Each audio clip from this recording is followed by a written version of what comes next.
Okay, let's clear something up right out of the gate. When you hear the word psychology, what actually comes to mind?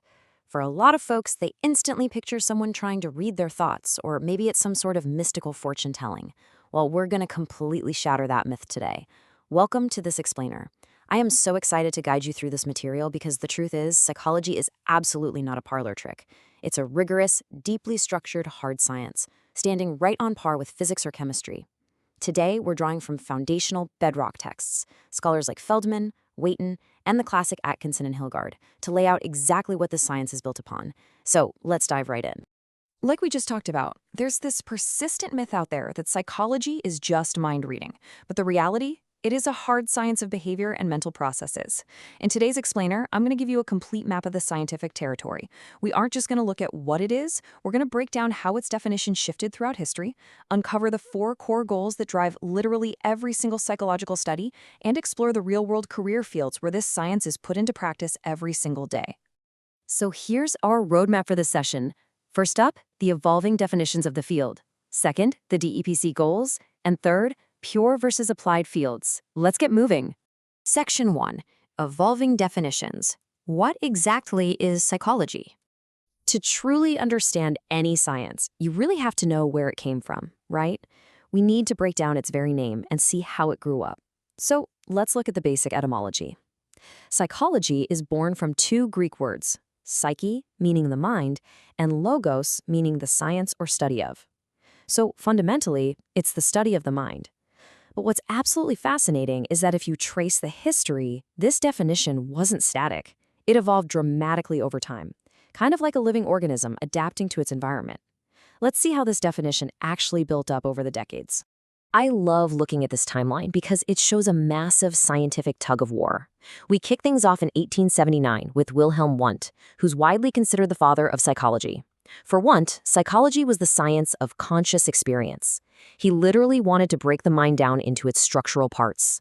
Shortly after, William James shifts the focus to mental life, caring way more about the function of the mind and what we actually use it for. But then, look at 1913. John B. Watson steps in and just flips the entire table. He argues for observable behavior, completely throwing out the invisible mind. B.F. Skinner later took that baton, focusing on how environmental events and reinforcement shape our behavior. And finally, we arrive at our modern standard, defined by the American Psychological Association, which beautifully brings all these warring ideas together into one unified concept. Now, Watson's sheer radicalism was fascinating. He basically believed that consciousness is useless and invisible. Watson fundamentally rejected the whole idea of studying hidden thoughts, mainly because, well, you can't measure them under a microscope. To make psychology a true hard science in his eyes, he insisted we could only study actions we can actually see and measure. It was incredibly controversial at the time, but honestly, it was a necessary step in the field's evolution because it demanded strict scientific rigor. But, as always, the pendulum eventually swung back to the middle. Today's modern definition, which is supported by the APA and scholars like Robert Feldman, is the scientific study of behavior and mental processes. So the crucial takeaway here is that the field finally reached a brilliant compromise. We study the external, observable actions, the stuff Watson and Skinner loved, but we combine it with the internal, hidden thoughts, feelings, and memories that Wundt and James cared about. It really is the complete picture of the human experience. Section 2. The DEPC goals. Why do we study psychology? Now that we know exactly what psychology is, we have to ask, why do psychologists study these things? What are they actually trying to achieve in the lab or the clinic? Well, to explain this, I want to introduce you to a highly effective, really easy to remember framework, DPC. These are the 4 foundational steps of psychological methodology: describe, explain, predict, and control. To make this crystal clear, let's anchor these steps to a relatable little story. Imagine a student sitting at a desk right before a major career-defining exam. They are sweating profusely, and their hands are trembling so much they can barely hold their pen. Let's apply our DPC framework to this student. The first step is to describe what is happening. The psychologist simply observes the data. The student is sweating and trembling. Okay, the next step is to explain. Why is this happening? We dig beneath the surface and uncover that the physical symptoms are rooted in severe exam anxiety and a really deep psychological fear of failure. These first 2 steps work in perfect harmony to observe the symptom and diagnose the hidden root cause. And this perfectly sets up the second half of our equation. Step 3 is to predict. What happens next? If this severe anxiety goes unchecked, the student is likely to freeze up entirely and hand in a blank piece of paper. Which brings us to step 4, control. How do we fix this or change the outcome? This right here is the ultimate goal of the science. A psychologist intervenes, teaching the student relaxation techniques and positive thinking strategies, altering the behavior and ultimately allowing the student to succeed. So control isn't about, manipulation. It's about positive intervention to solve human problems. Section 3, Pure versus Applied Fields of Psychology. This beautiful science of predicting and controlling behavior doesn't just happen in a vacuum or tucked away in some dusty university library. It spans across a massive variety of real-world fields, and we generally divide it into a clear dichotomy. On one side, we have pure or basic psychology. The fundamental goal here is simply gaining new knowledge, doing research purely for the sake of uncovering the underlying laws of the mind. On the other side, we have applied psychology, where that hard-earned knowledge is taken out into the world with the specific goal of solving real, everyday human problems. Let's take a closer look at what falls under each of these umbrellas. Starting with the pure fields, this is really where the foundational heavy lifting happens. You've got general psychology looking at the basic rules of learning and memory. Developmental psychology, which was pioneered by thinkers like Piaget and Erikson, maps how we change from childhood all the way to old age. Social psychology looks at how we behave in crowds, the nature of leadership, or even how propaganda sways us. Cognitive psychology takes this fascinating approach of treating the brain almost like a computer, studying how we process language and solve problems.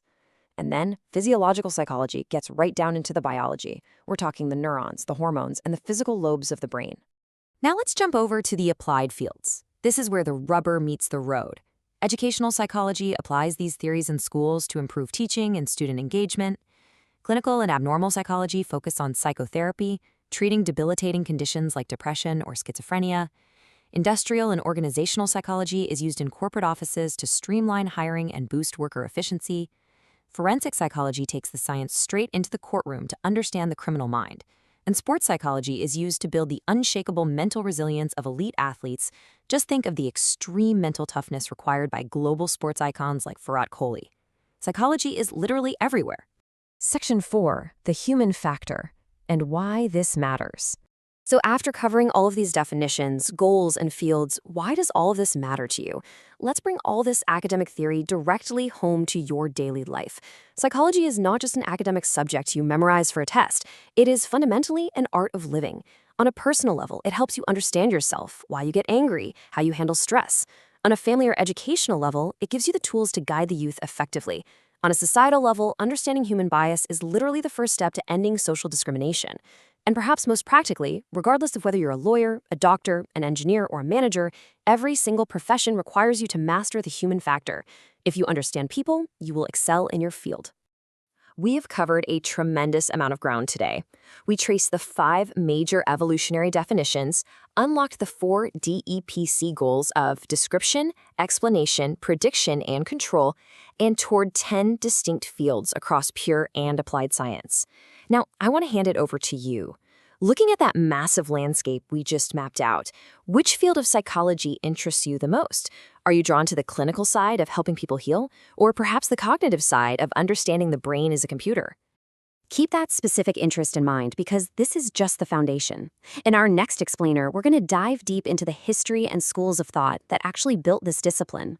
We'll step inside Wundt's very first laboratory. We'll explore Sigmund Freud's highly controversial theories of the unconscious mind, and we'll look closer at the strict behaviorism of Watson and Skinner. It's going to be a fascinating journey into how we understand ourselves. Until then, ask yourself, if our thoughts are just invisible processes, how much control do you really have over your own mind? Thanks for joining me and keep exploring.